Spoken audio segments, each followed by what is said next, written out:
There we go. So my kids are really into Minecraft. I have a 10, 7, and 4-year-old, and I can't get them off the computer. Teaching them how to code, in fact. They're white and Jewish, but we'll start young white Jewish coding. So I literally cannot get the kids off the computer, and one day they came in and said, "We need the credit card." Why? "Well, we're going to have dinner with Barack Obama."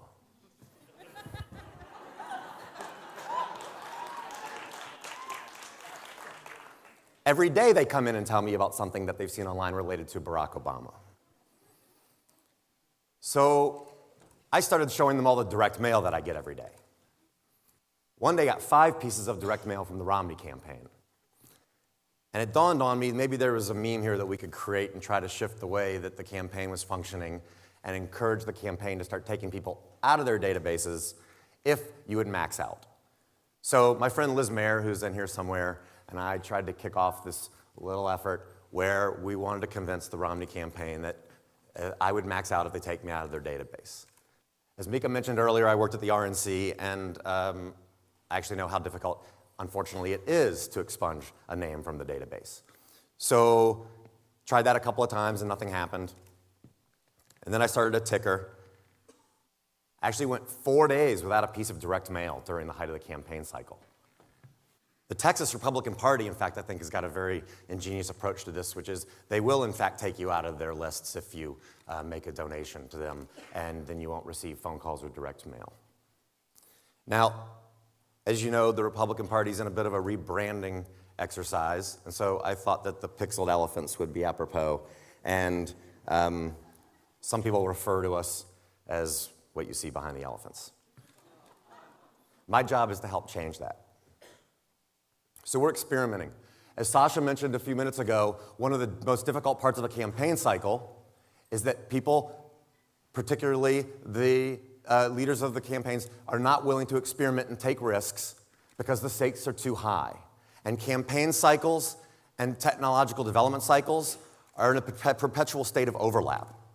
So it's these off-year cycles that really present the greatest opportunity to introduce new change.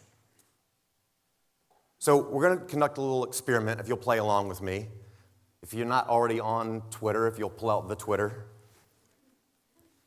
and pre-populate my handle.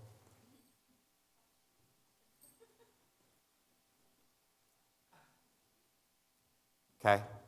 So I'm going to run you through a series of images, and I'd just like you to react viscerally. The first thing that comes to your mind, just please make a fool of me, whatever you want to do, but let's hear it.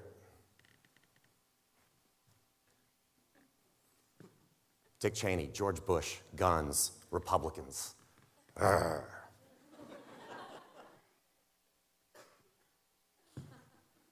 Now's your chance, at Cyrus K. This is not about improving my clout score.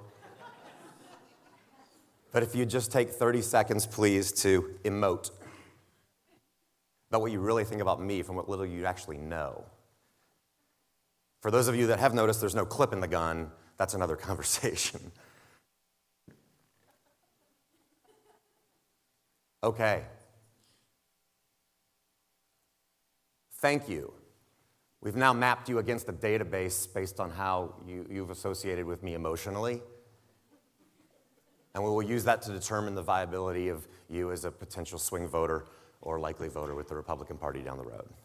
I suspect the majority of you are already moving in that camp. So, thank you for talking about me. I'd like to pull up a graphic from the last election cycle, which to me really doesn't mean very much. A lot of you were probably just demeaning me on Twitter, but you were talking about me.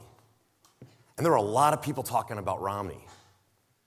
So much so, in fact, that they were touting these metrics. We've got more people talking about us than are talking about Barack Obama.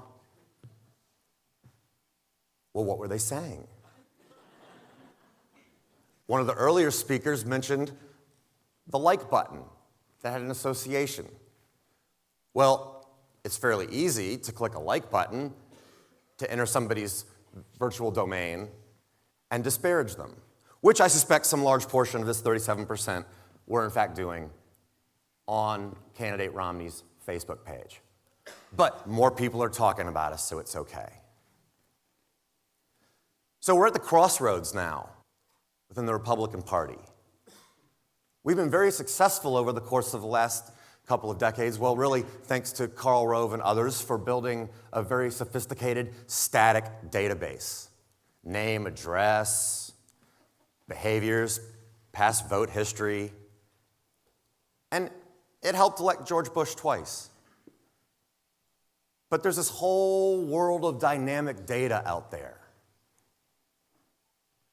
This data, and the data you just provided to Twitter a few minutes ago,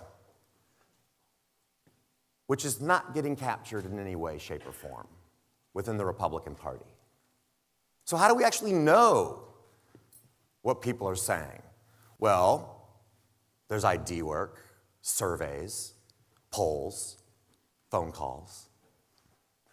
But that's static on arrival. It's based on somebody's feelings at a point in time, and that information may not be refreshed again for 3, 6, 9 months.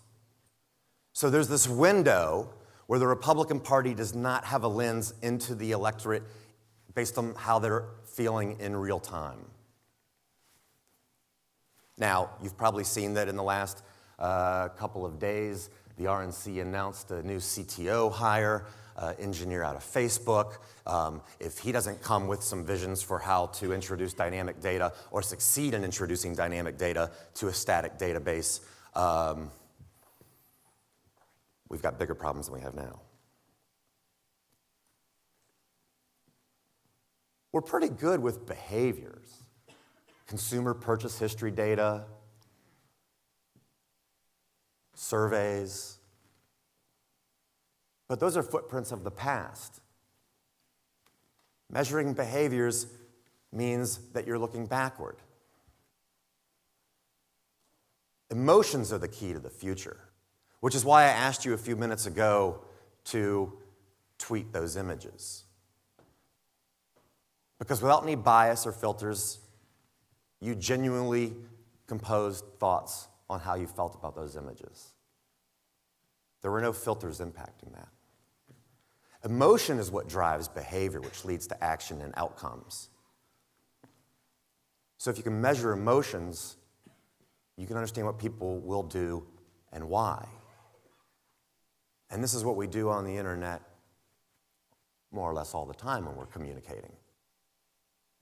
So publicly available digital signals facilitate the ability to append that information to a voter ID and then begin to communicate with the electorate based on how they're feeling emotionally. By example, Benghazi, the IRS, spying on the media.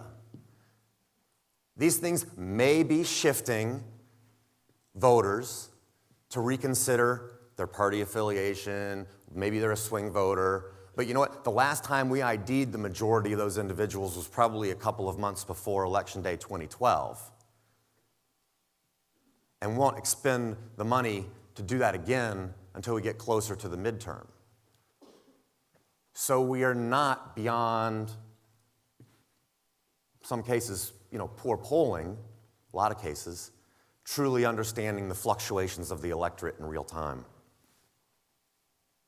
But there's sentiment analysis, thumbs up, thumbs down. What does that really tell you? It tells you very little, right?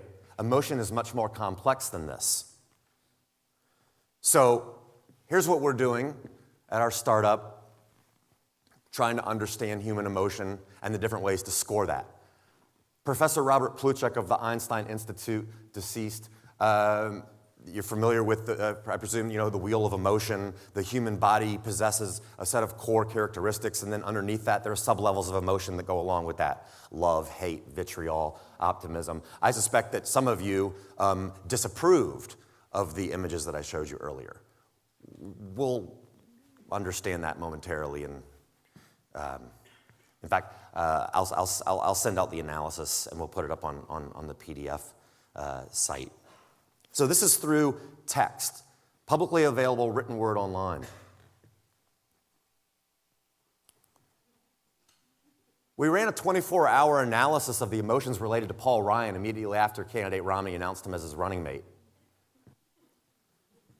The fear was associated with Medicare. No accident that that was in Florida. But what you're seeing at the high level here, we can now break down individually at the voter level and associate the components of fear against the individual, and then begin to create a campaign to shift from fear into, hopefully something better. But then there's emotional scoring with video as well.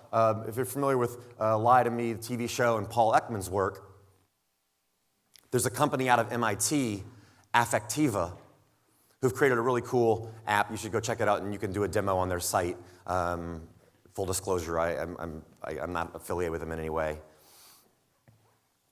But they're now able to look at facial expression while you're consuming video online and correlate the emotions to how you're reacting through shifts in bone density and facial expression. And Wook-Jin Chung at Microsoft is doing some very interesting work related to body movement and how expressions have an impact, right? So think about this in the context. Microsoft has patented this for a emotional advertising network capability, all constructed via the Xbox Kinect console.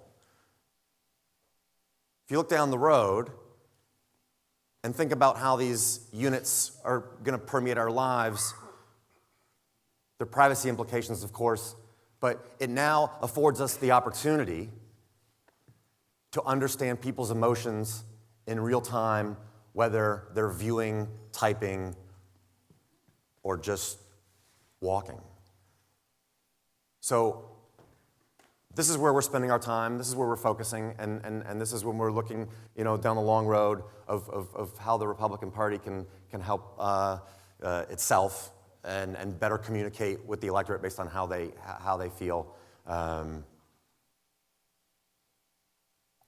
We will secure more votes. So thank you very much for your time. Appreciate it. Have a good afternoon.